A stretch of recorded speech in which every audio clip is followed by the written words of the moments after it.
जय हिंद प्यारे साथियों, स्वागत है आप सभी लोगों का आपके अपने YouTube चैनल सरकारी एग्जाम फाइटर में। तो साथियों, आज मैं आपको कराने वाला हूं एसएससी जीडी परीक्षा 2023 के लिए 2011 का पेपर का संपूर्ण हल, जिसमें आपको रीजनिंग के क्वेश्चन को देखने के लिए मिलेंगे।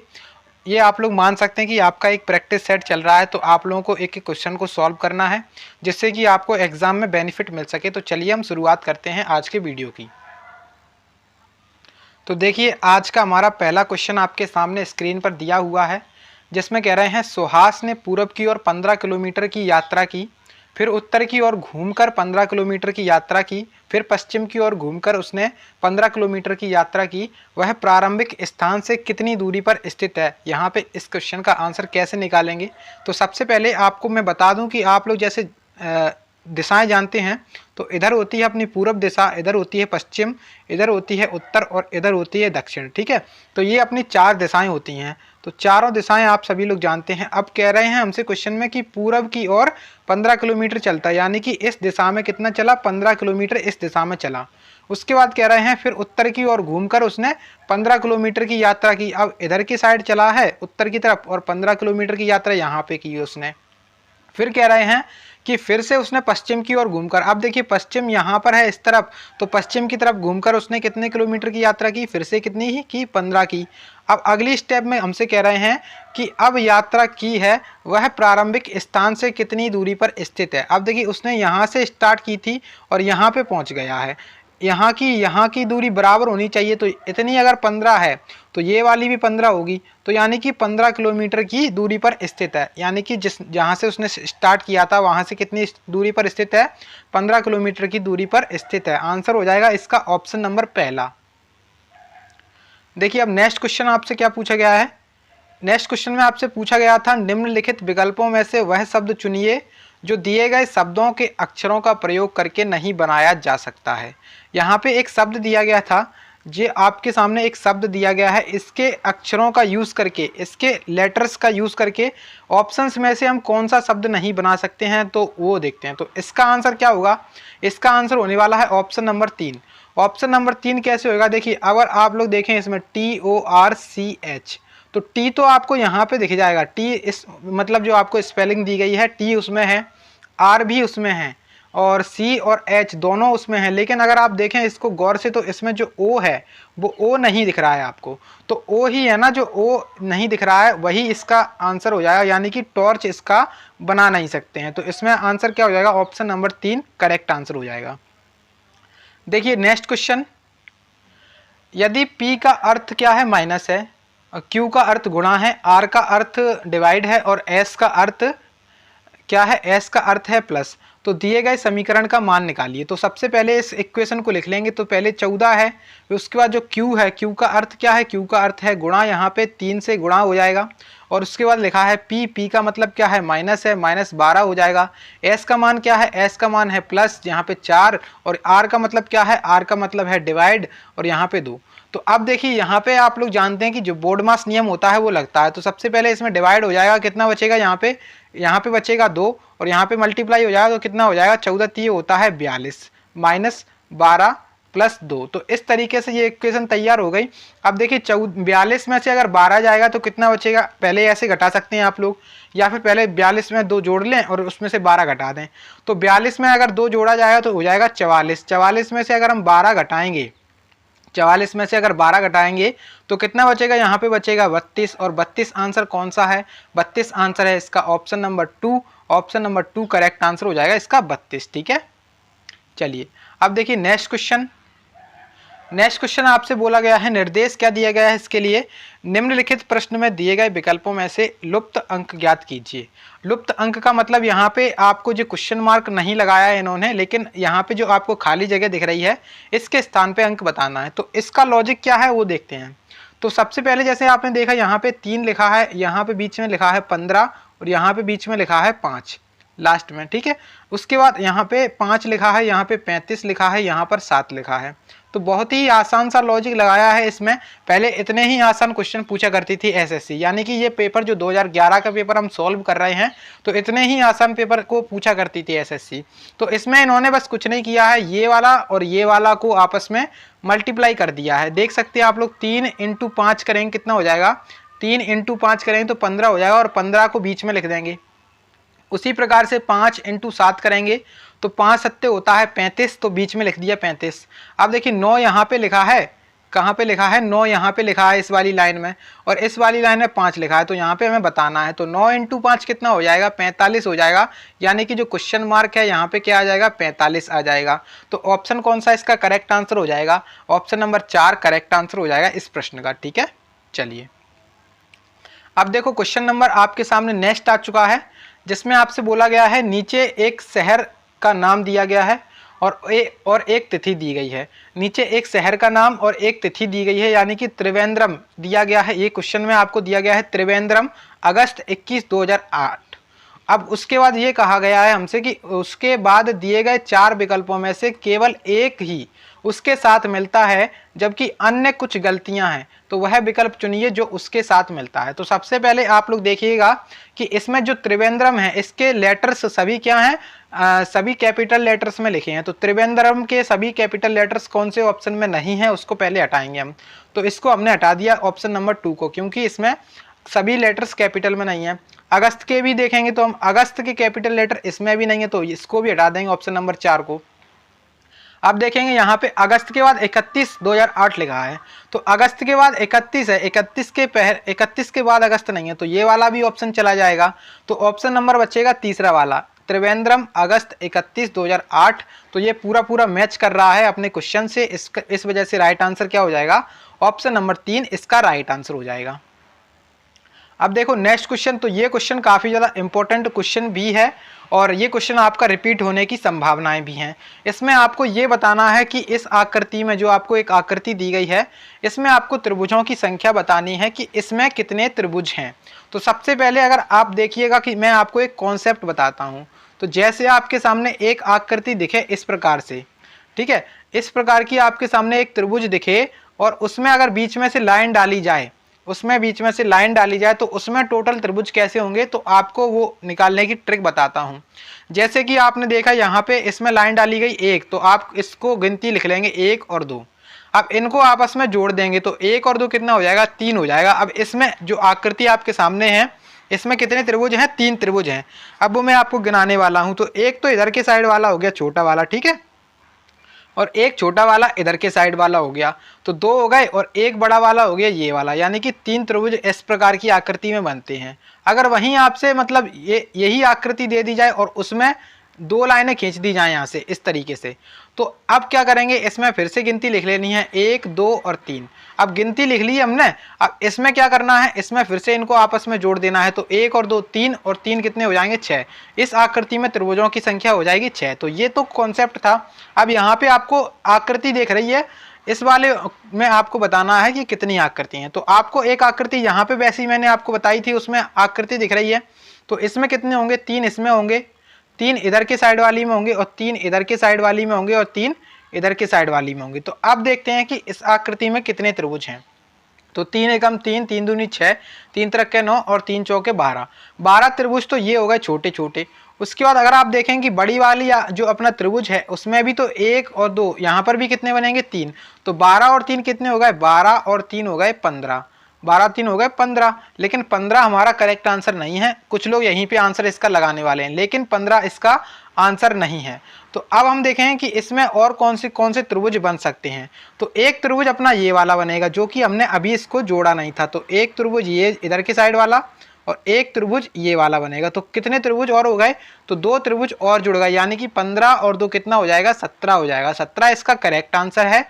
आंसर कौन सा हो जाएगा, ऑप्शन नंबर पहला, यानी कि 17। तो 17 यहाँ पे इस प्रश्न का करेक्ट आंसर होने वाला है। ठीक है, चलिए अब देखो नेक्स्ट क्वेश्चन देखते हैं। नेक्स्ट क्वेश्चन में आपसे पूछा गया था, निर्देश क्या दिए गए क्वेश्चन नंबर 7 से क्वेश्चन नंबर 10 के लिए, दिए गए विकल्पों में से संबंधित अक्षर, शब्द, संख्या, आकृति को चुनिए। यहाँ पे आरा का संबंध दिया गया है बढ़ई से, तो कैंची का संबंध किससे होगा। देखिए बढ़ई जो होता है उसके पास आरी होती है, आरा बोल रहा है ना, आरी कहते हैं उसको, आरी यानी कि जो काटता है उससे, उसको कहते हैं आरी। तो उसी प्रकार से जो कैंची होती है, कैंची किसके पास होती है, टेलर के पास होती है कैंची। तो टेलर यानी कि दर्जी। तो दर्जी कौन सा ऑप्शन है, ऑप्शन नंबर 2 है यहाँ पे करेक्ट आंसर, ऑप्शन नंबर 2 यानी कि दर्जी होने वाला है। अब देखो क्वेश्चन 8 में आपसे कहा गया है, इसमें देखिए ये संबंध इन दोनों के बीच में है, तो अब यहाँ पे संबंध किसका होगा इससे, तो ए का संबंध यहाँ पे इस तरीके से इसका संबंध है। तो जैसे अगर आप लोग यहाँ पे देखेंगे तो ए के बाद सी है, फिर डी है, फिर एफ है। तो ए में यहाँ पे इन्होंने 2 जोड़ा है, यहाँ पे 1 जोड़ा है, और डी के बाद यहाँ पे फिर से 2 जोड़ दिया है। तो इसका लॉजिक तो ये हो गया। उसी प्रकार से अगर आप लोग यहाँ पे देखें तो एम, ओ और पी और आर यहाँ पे देखेंगे तो एम 13 पे आता है, ओ आता है 15 पे, इसमें 2 जोड़ा है, और इसमें कितना जोड़ा है, यहाँ पे ओ के बाद पी हुआ है, यहाँ पे पी हुआ है तो यहाँ पर 1 जोड़ा है, और यहाँ पे पी से आर हुआ है तो यहाँ पर भी 2 जोड़ा है। ठीक है, तो वही लॉजिक इसमें लगाएंगे। तो इसमें भी कर रहे हैं, वही चीज करी गई है। देखिए टी अपना 20 पे आता है, वी 22 पे आता है, तो मतलब पहले में 2 जोड़ा है, दूसरे में 1 जोड़ा है, और तीसरे में कितना जोड़ा है, 2 जोड़ा है। तो इस तरीके से हमें ऑप्शन ढूंढना है कि ऑप्शन हमारा कौन सा हो सकता है। तो अगर हम देखें इसमें तो L और N पहले में 2 जोड़ना है, L 12 पे आता है, N 14 पे आता है, ये चीज बिल्कुल ठीक हो गई।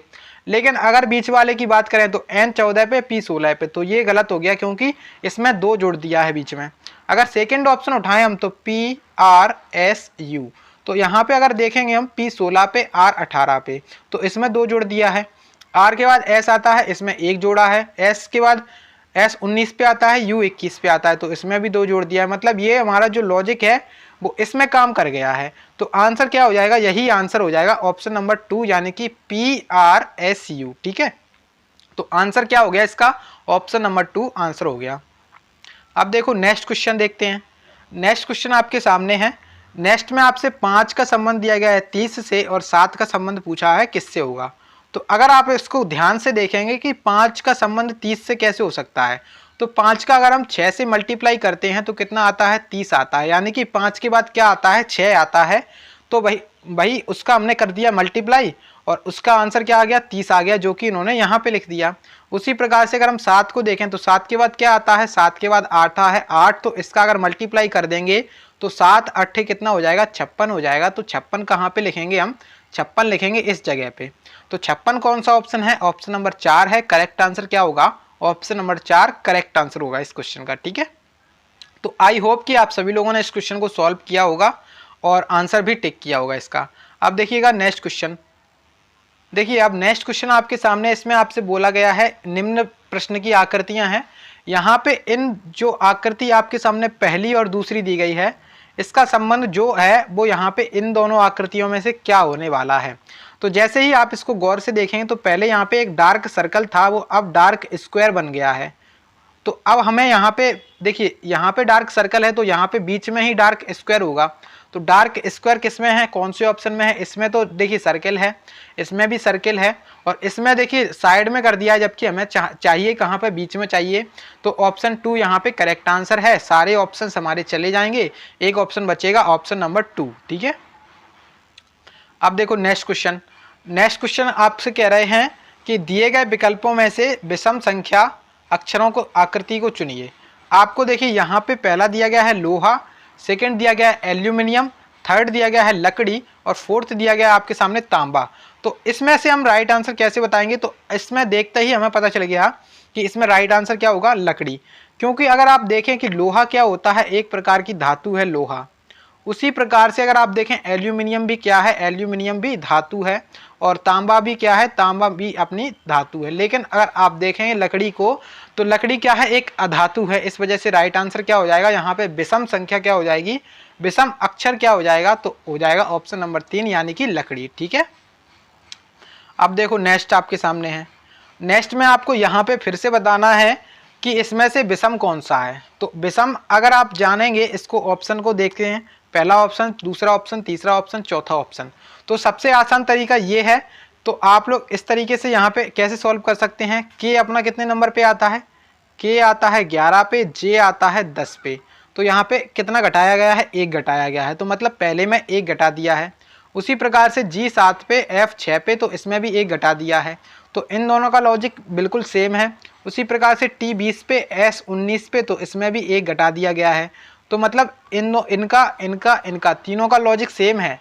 लेकिन अगर आप देखें यहाँ पे Z जो है ना वो 26 पे आता है, A आता है अपना 27 पे। तो इसमें तो 1 जोड़ा गया है, बल्कि सभी ऑप्शन में 3 घटाया गया है, तो अलग क्या हो जाएगा इसमें, विषम क्या हो जाएगा, ऑप्शन नंबर 4 विषम हो जाएगा। ठीक है, ZABY। ठीक है, अब देखो नेक्स्ट आपके सामने क्वेश्चन है। नेक्स्ट क्वेश्चन आपसे कह रहा है कि 18, 34, 36 और 48, यहाँ पे आपको ये बताना है कि इनमें से विषम कौन सा है। तो विषम अगर आप इसको देखेंगे जैसे ही गौर से, तो इसमें आपको विषम दिखेगा ऑप्शन यहाँ पे कौन सा, सेकंड वाला। अब सेकंड वाला ऑप्शन इस वजह से है क्योंकि अगर आप 36 को देखेंगे तो 36 क्या है, एक पूर्ण वर्ग है, पूर्ण वर्ग, यानी कि पूर्ण वर्ग क्या होता है, जो भी किसी भी संख्या का पूरा वर्ग है। 36 किसका वर्ग होता है, 36 होता है 6 का वर्ग। तो 6 का वर्ग क्या है, 6 का वर्ग है 36, इस वजह से सबसे अलग है 36। बाकी सारे ऑप्शंस को आप देखेंगे 18 किसी का भी वर्ग नहीं है, 34 भी नहीं है और 48 भी नहीं है। तो यहाँ पे 36 इसका आंसर है ऑप्शन नंबर 2। अब देखो नेक्स्ट क्वेश्चन। नेक्स्ट क्वेश्चन आपसे कहा गया था इसमें भी आपको विषम निकालना है। विषम क्या है, तो अगर आप इसको गौर से देखेंगे तो इसमें 2 लाइन बनी है सेकंड वाले ऑप्शन में, इसमें भी 2 लाइनों से जुड़ करके बना है, और तीसरा वाला ऑप्शन देखेंगे तो इसमें भी 2 लाइनों से मिल करके बना है। लेकिन अगर आप पहला ऑप्शन देखेंगे तो पहले ऑप्शन में 3 लाइनों का यूज किया गया है। तो 3 लाइनों का यूज किया गया है, इस वजह से इसमें यहाँ पे आंसर इसका हो जाएगा ऑप्शन नंबर पहला। ठीक है, यानी कि विषम क्या हो गया इसमें, ऑप्शन नंबर पहला। अभी देखिएगा नेक्स्ट क्वेश्चन को। तो नेक्स्ट क्वेश्चन आपके सामने है, इसमें आपसे कहा गया है निम्नलिखित विकल्पों में से कौन सा विकल्प नीचे दिए गए शब्दों के सार्थक क्रम को दर्शाता है। सार्थक क्रम मतलब क्या होता है, कोई इनका क्रम होगा तो उस क्रम को कौन सा विकल्प दर्शाएगा। तो इसमें आप देखेंगे कि जैसे बाष्पीकरण, वर्षा और समुद्र और बादल, तो आप अगर इसको जीएस पढ़ते होंगे तो आपको जीएस में जरूर पता होगा कि सबसे पहले क्या होता है। तो सबसे पहले क्या होता है, जैसे आपका एक समुद्र है, ठीक है, यहाँ पे क्या है, यहाँ पे क्या है, ये समुद्र है। ठीक है, समुद्र आपके सामने है। समुद्र से क्या हुआ, समुद्र से हुआ सूरज का रोशनी पड़ती गई, उससे क्या हुआ, बाष्पीकरण हुआ। बाष्पीकरण मतलब जो पानी था वो एयर बन के उड़ गया, धुआं बन के उड़ता गया। अब धुआं बन के उड़ता गया, उसके बाद क्या हुआ, उसके बाद हुए बादल आए, मतलब बादल आए, उसके बाद बादल आ गए। ठीक है, बादल से क्या होता है, वर्षा होती है, तो वर्षा होती है तो फिर से वही चीज आ जाती है, पानी नीचे आ जाता है फिर से। तो ये प्रोसेस चलती रहती है, यानी कि सबसे पहले जो समुद्र होगा वो होगा। तो अब देखेंगे सी से कौन सा ऑप्शन स्टार्ट है। तो सी से ऑप्शन स्टार्ट है अपना कौन सा, तीसरा वाला। तो इस वजह से राइट आंसर केवल ऑप्शन नंबर तीसरा ही है, तो इस वजह से राइट आंसर भी तीसरा हो जाएगा इसका, यानी कि CABD। ठीक है, अब देखो नेक्स्ट क्वेश्चन आपके सामने है। नेक्स्ट क्वेश्चन को देखते हैं। यहाँ पे आपको ये बताना है कि निम्नलिखित शब्दों को शब्दकोश में दिए गए क्रम के अनुसार लिखिए। शब्दकोश में दिए गए क्रम के अनुसार, यानी कि जो अपनी अंग्रेजी डिक्शनरी होती है उसके क्रम के अनुसार इसको लिखना है। तो सबसे पहले अगर आप इसको देखेंगे तो CRI, यहाँ पे CRI और CRI सभी में कॉमन है। अब यहाँ पे T है और यहाँ पर T है, यहाँ पे S है, यहाँ पे S है। तो T और S में से पहले आएगा S वाला। तो यानी कि C और D में से हमारी अब जंग चालू हो गई है कि C और D में से कौन सा ऑप्शन पहले लें हम। तो C के बाद अगर आप यहाँ पे देखेंगे I के बाद S है, तो I के बाद S है, इसमें I है और इसमें P है। तो अब ऑब्वियस सी बात है कि I अपना पहले आएगा और P अपना बाद में जाएगा, यानी कि C अपना पहले आएगा, D वाला बाद में चला जाएगा। तो अब C के बाद D कौन से ऑप्शन में है, तो 2 ऑप्शन हमारे यहाँ से चले गए। अब 2 ऑप्शन चले गए तो इनको अभी छोड़ दो यहाँ से। अब हमें इनमें से निकालना है कि कौन सा हो सकता है। तो CRITI इसमें कॉमन है, CRIT तक। तो T तक कॉमन है, T के बाद इसमें E है और इसमें I है। तो E और I में से पहले क्या आता है, E वाला आएगा, यानी कि इसके बाद आएगा B, लास्ट में जाएगा A। तो इसका आंसर हो जाएगा CDBA। ऑप्शन कौन सा हो जाएगा, ऑप्शन हो जाएगा इसका पहला, इसका सही आंसर हो जाएगा। ठीक है, चलिए अभी देखिएगा नेक्स्ट क्वेश्चन को। नेक्स्ट क्वेश्चन में आपसे कह रहे हैं कि अक्षरों का कौन सा समूह खाली स्थानों पर क्रमवार रखने से दी गई अक्षर श्रृंखला को पूरा करेगा। अक्षर श्रृंखला को पूरा करेगा। यहाँ पे एक आपके सामने एक सीरीज दी गई है जो कि आपके सामने एक अक्षर श्रृंखला है। जैसे आपको एक सीरीज दी जाती है तो आपको सबसे पहले क्या करना है, इनको गिनना है। पहले टोटल गिन लीजिए कि ये कितने लेटर्स हैं टोटल। तो 1 2 3 4 5 6 7 8 9 10 11 12, 13, 14, 15, 16। तो यहाँ पे टोटल 16 लेटर हैं, जो हमने खाली स्थान है उनको भी जोड़ा है, तो 16 लेटर हैं। तो अब आप मान के चलिए कि 4-4 के पेयर में ये बट जाएंगे, 4-4 के पेयर में बट जाएंगे। 99% 4-4 के पेयर में ही बटते हैं ये, ठीक है। अगर आपके सामने 16 लेटर आते हैं तो अब हम इनको 4-4 के पेयर में बांट लेंगे। तो 4-4 का पेयर मतलब इधर यहाँ पे खत्म हो जाएगा ये, और 1, 2, 3 और ये यहाँ पे खत्म हो जाएगा, 1, 2, 3, 4 यहाँ पे Z के बाद खत्म हो गया। अब देखिए, अब आपके सामने क्या आ गया, यहाँ पे लास्ट में देखा आपने तो A के बाद क्या है, X है, तो यहाँ पे A के बाद X भर देंगे हम। तो जैसे ही हमने A के बाद X भरा तो हमारी पूरी सिचुएशन तैयार हो गई। AX क्या हो गया, AX Y Z। इस तरीके से हमें अब इसको रिपीट करवाना है। तो अब हम पहले ऑप्शन में यहाँ पे A भर देंगे, X Y और Z। उसके बाद AX फिर से यहाँ पे Y भर देंगे और Z तो हमारे सामने है ही। अब AX दिया गया है, अब यहाँ पे भरेंगे क्या हम, Y और Z। अब देखिए तो पूरी तैयार हो गई हमारे सामने AXYZ AXYZ AXYZ AXYZ। अब क्या करना है, अब हमें बताना है कि हमने इसमें भरे कौन कौन से, भाई कौन कौन से हमने इसमें भरे हैं। तो आप देखेंगे ऑप्शंस को, तो जैसे हमने देखा कि पहले में हमने भरा था X, पहले में क्या भरा, पहले खाली स्थान में भरा X, दूसरे में भरा A, क्या भरा दूसरे में A, तीसरे में Z भरा, ठीक है, तीसरे में क्या भरा Z भरा, चौथे में Y भरा और पांचवें में भी Y भरा। अब देखेंगे ऑप्शन की कौन सा ऑप्शन है, तो XAZ XAZ ऑप्शन नंबर कौन सा हो जाएगा, ऑप्शन नंबर हो जाएगा तीसरा वाला करेक्ट आंसर। इसका ऑप्शन नंबर तीसरा इसका करेक्ट आंसर होने वाला है, ठीक है। अब देखो नेक्स्ट क्वेश्चन को। अब देखिए नेक्स्ट क्वेश्चन में आपसे बोला क्या गया है, इसमें बोला गया है 18 और 19 के लिए निर्देश दिए गए हैं। एक अनुक्रम दिया गया है जिसमें एक पद लुप्त है, दिए गए विकल्पों में से वह सही विकल्प को चुनिए जो अनुक्रम को पूरा करेगा। अनुक्रम मतलब यहाँ पे एक सीरीज दी गई है, श्रृंखला दी गई है, इसको पूरा करवाना है। तो अगर आप इसको जैसे गौर से देखेंगे तो 6 पहले है, उसके बाद 12 है, फिर 20 अपने सामने, फिर है 30। तो 6 से 6 जोड़ देंगे तो हो जाएगा 12, और 12 में 8 जोड़ देंगे तो कितना हो जाएगा, 20 हो जाएगा। 20 में 10 जोड़ देंगे तो हो जाएगा 30। तो आप देखते हैं कि 6 जोड़ा पहले, फिर 8 जोड़ा, फिर 10 जोड़ा, तो अब क्या जोड़ना पड़ेगा हमें, 12 जोड़ना पड़ेगा। तो 12 जोड़ेंगे तो 30 और 12 कितना हो जाएगा, 30 और 12 हो जाएगा अपने पास 42। तो 42 इसका करेक्ट आंसर हो जाएगा, यानी कि ऑप्शन नंबर तीसरा, ठीक है। तो उम्मीद है कि आप सभी लोगों को समझ में आ गया होगा। देखिए अब नेक्स्ट क्वेश्चन देखते हैं। नेक्स्ट क्वेश्चन आपके सामने, इसमें भी आपको श्रृंखला दी गई है और श्रृंखला में आपको बतानी है कि अगले जो क्वेश्चन मार्क के स्थान वाली आकृति है वो आकृति कौन सी आएगी। तो आकृति आपको बतानी है। तो अगर देखेंगे आप लोग यहाँ पे कि यहाँ पे 1 2 3 3 आपके सामने एक मोती टाइप का दिख रहा होगा नीचे, ठीक है। 3 मोती थे इसमें 2 ही रह गए, और इसमें क्या हुआ है, इसमें आपके सामने 1 मोती है, ठीक है। पहले आप अगर गौर से देखेंगे इसमें 1 2 3 और 4 मोती हैं, इसमें 3 मोती हैं, इसमें 2 मोती हैं। तो अगली स्टेप में हमारे पास 1 मोती आएगा, इसमें तो मोती ही खत्म कर दिए हैं, और इसमें अगर आप देखें तो इसमें 2 हैं, तो 2 ऑप्शन हमारे चले गए। अगर आप इसको गौर से देखेंगे तो यहाँ पे बीच में ये कटा हुआ है, तो इस वजह से अपना कौन सा, ये वाला भी ऑप्शन चला गया। राइट आंसर हो जाएगा इसका ऑप्शन नंबर 2, ऑप्शन नंबर 2 इसका करेक्ट आंसर हो जाएगा, ठीक है। देखिए अब नेक्स्ट क्वेश्चन आपसे क्या पूछा गया था। नेक्स्ट क्वेश्चन आपसे पूछा गया था कि विजय कहता है कि आनंद की माता मेरी माता की एकमात्र पुत्री हैं, तो आनंद विजय से किस प्रकार से संबंधित है। तो अगर आप इसको जैसे देखेंगे तो विजय कहता है, विजय नाम का कोई व्यक्ति है, वो कह रहा है कि आनंद की माता मेरी माता की एकमात्र पुत्री है, यानी कि जो विजय है उसकी माता की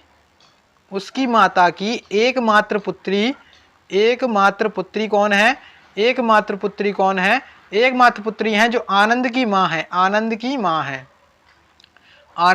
है। अब हमें इससे ये समझ में आया कि जो विजय है वो क्या है, आनंद का जो विजय है, एकमात्र जो पुत्री हैं आनंद की माँ है, वो विजय की क्या है, विजय की बहन है। तो आनंद उनका भांजा हो जाएगा। तो इस वजह से आनंद विजय से किस प्रकार से संबंधित है, तो आनंद क्या हो जाएगा, आनंद हो जाएगा उनका भांजा।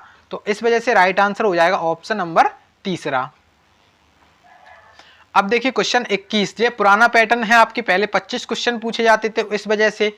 अब देखिए क्वेश्चन 21 में आपसे बोला गया है, एक शहर की जनसंख्या हर वर्ष हर 7 वर्ष में दोगुनी हो जाती है। यदि वर्ष 2009 में इसकी जनसंख्या 12,483 थी तो किस वर्ष तक जनसंख्या में 49,932 की वृद्धि हो जाएगी। तो अगर आप लोग इसको देखें कि 7 वर्ष में क्या हो रही है, दोगुनी हो रही है। 2009 की जनसंख्या हमें पता है, तो अगर हम देखें कि यहाँ पे 2009 से 7 वर्ष जोड़ेंगे तो 2016 में इसकी जनसंख्या क्या होगी। तो 2016 की जनसंख्या पर अगर गौर किया जाए तो यहाँ पे 12,483 का इससे 2 गुना करना पड़ेगा। तो अगर इसका 2 गुना करेंगे तो 2 तिये 6, 2 अट्ठे 16 और यहाँ पे 2 चौके 8 और 1 9 और 2 दूनी 4 और 2 एकम 2, यानी कि 24,966 इसकी जनसंख्या हो गई।